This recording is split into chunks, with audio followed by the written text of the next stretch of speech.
తెలంగాణలో లోక్సభ ఎన్నికల సందడి నెలకొంది. అధికార విపక్షాలు గెలుపే పరమావధిగా ప్రచార జోరు సైతం పెంచారు. నామినేషన్లు దాఖలు చేయడానికి గురువారమే ఆఖరు కావడంతో అభ్యర్థులంతా పోటాపోటీగా నామినేషన్ దాఖలు చేశారు. బీజేపీ హైదరాబాద్ ఎంపీ అభ్యర్థి కొంపెల్ల మాధవీలత కూడా నామినేషన్ వేశారు.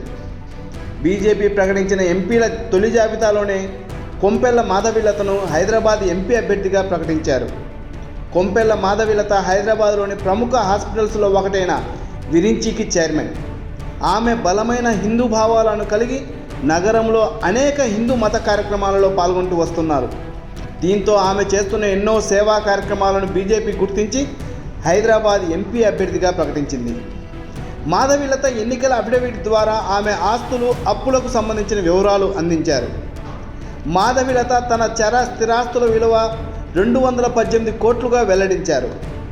తన కుటుంబ చరాస్తుల విలువ 165 కోట్ల 46 లక్షలుగా, స్థిరాస్తుల విలువ 55 కోట్ల 92 లక్షలుగా వెల్లడించారు. మొత్తము 27 కోట్ల 3 లక్షల మేర అప్పులు ఉన్నట్లు అఫిడవిట్లో పేర్కొన్నారు. ఇక విరించి లిమిటెడ్, వినో బయోటెక్లలో తన పేరు మీద 8 కోట్ల 92 లక్షల విలువైన షేర్లు, తన భర్త కొంపెల్ల విశ్వనాథ్ పేరిట 56 కోట్ల 19 లక్షల విలువైన షేర్లు ఉన్నట్లు తెలిపారు.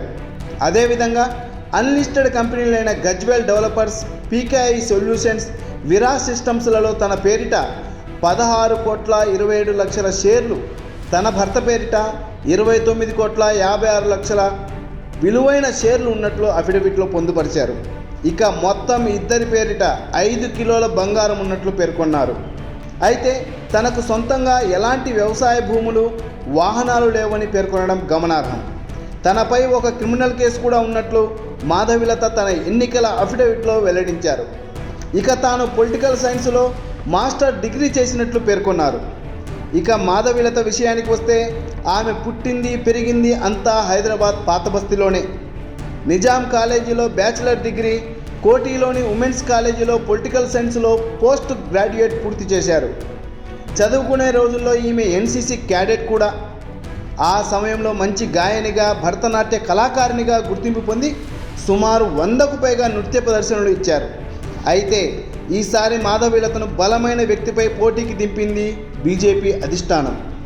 మజ్లిస్ పార్టీ అధినేత ఎంఐఎం ఎంపీ అసదుద్దీన్ ఓవైసీని ఓడించడమే లక్ష్యంగా ఆమె ఎన్నికల బరిలో పోటీకి దిగారు.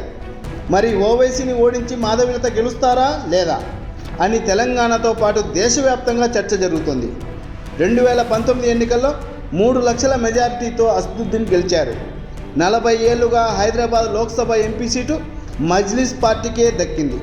మరి ఈసారి ఏం జరుగుతుందనేది ఆసక్తికరంగా మారింది.